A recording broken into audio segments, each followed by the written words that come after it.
Ang mabuting balita ng Panginoon ayon kay San Mateo. Papuri sa iyo, Panginoon. Noong panahong iyon, sinabi ni Jesus sa mga tao at sa kanyang mga alagad, ang mga eskriba at ang mga Pariseo ang kinikilalang tagapagpaliwanag ng kautusan ni Moises.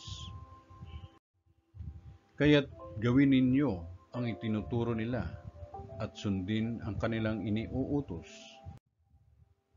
Ngunit huwag ninyong tularan ang kanilang gawa, sapagkat hindi nila isinasagawa ang kanilang pinangangaral. Nagbibigki sila ng mabibigat na dalahin at ipinapasan sa mga tao. Ngunit ni daliri ay ayaw nilang igalaw upang tumulong sa pagdadala ng mga iyon. Pawang pakitang tao ang kanilang mga gawa. Nilalaparan nila ang kanilang mga pilakterya at hinahabaan ang palawit sa laylayan ng kanilang mga damit.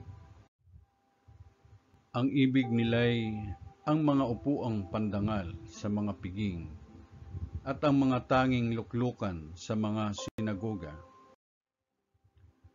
Ang ibig nila'y pagpugayan sila sa mga liwasang bayan at tawaging guro. Ngunit kayo, huwag kayong patawag na guro, sapagkat iisa ang inyong guro at kayong lahat ay magkakapatid.